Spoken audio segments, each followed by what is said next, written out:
On January 5, 2024, a door plug blew off a Boeing 737 MAX 9 at 16,000 feet. The world watched in horror as the structural integrity of one of the most storied engineering firms in human history literally peeled away. This wasn't just a technical glitch. It was the culmination of decades of strategic rot. Boeing, once the gold standard of aerospace, had spent $32 billion in 5 years on stock buybacks while cutting the very corners that kept their planes in the air. The story of Boeing is a masterclass in how a culture of engineering excellence was systematically replaced by a culture of short-term financial engineering. To understand how a company that built the Saturn V rocket and the 747 Queen of the Skies ended up in this position, we have to look back at the 1997 merger with McDonnell Douglas. It was billed as a marriage of equals, but as insiders would later reveal, it was a reverse takeover by a culture obsessed with costs. Before 1997, Boeing was run by engineers for engineers. The philosophy was simple: build the best plane, and the money will follow. But after the merger, the executives from McDonnell Douglas, a company known for its brutal cost-cutting, took the reins. The focus shifted from what can we build, to how much profit can we squeeze out of every bolt. By the early 2000s, the change was palpable. The company moved its headquarters from the factory floors of Seattle to the glass towers of Chicago.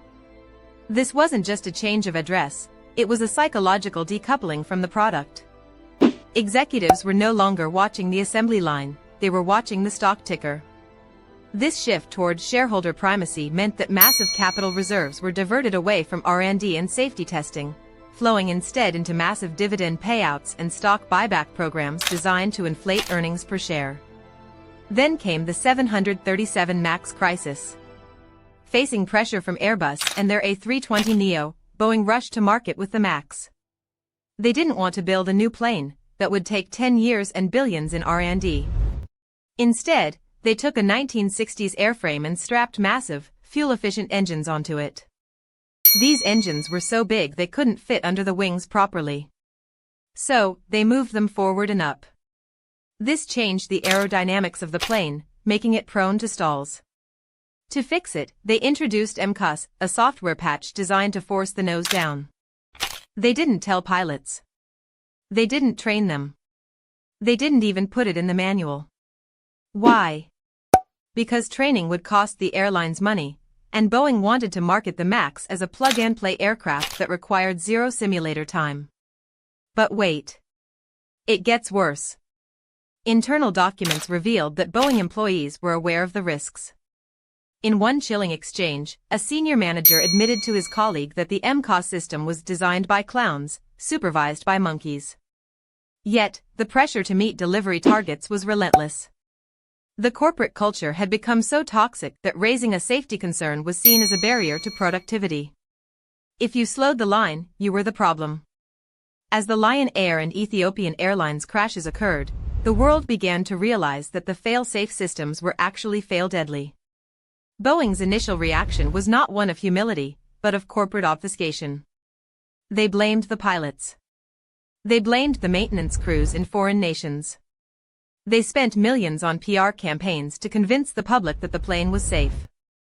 All the while, they were still buying back their own stock, trying to prop up a valuation that was rapidly unmooring from reality. By 2020, the cost was staggering. The grounding of the fleet, the massive lawsuits, the manufacturing delays, and the loss of reputation cost Boeing billions. But the real cost wasn't financial, it was the total erosion of trust from regulators and the flying public. When a company is built on the premise that safety is a given, losing that trust is a terminal diagnosis. Boeing had become a zombie engineering firm, one that had forgotten how to engineer. At the height of the crisis, the leadership churned through CEOs like they were disposable parts. Each brought new promises of culture change, yet the underlying incentive structure remained, dividends over design. They were bleeding cash, not because of bad luck, but because they had optimized their entire organizational structure to deliver quarterly returns at the expense of long-term survival. The $32 billion spent on stock buybacks could have funded a decade of next-generation aircraft research. Instead, it was incinerated in the pursuit of temporary stock price surges. Today, Boeing sits at a crossroads. The assembly lines are under federal investigation. Whistleblowers are coming forward with stories of missing parts, unauthorized repairs, and extreme pressure to bypass safety protocols. The company that once connected the world is now trying to connect the dots of its own failures. The climb back to legitimacy will take more than new management. It will require a complete rejection of the financial first doctrine that nearly destroyed it. If you think this collapse was avoidable, you need to see what happened when another titan of industry tried to cut corners to save a few pennies. Our video on the silent collapse of the automotive giants explores exactly how the same culture of cost-cutting destroyed the competitive edge of Detroit.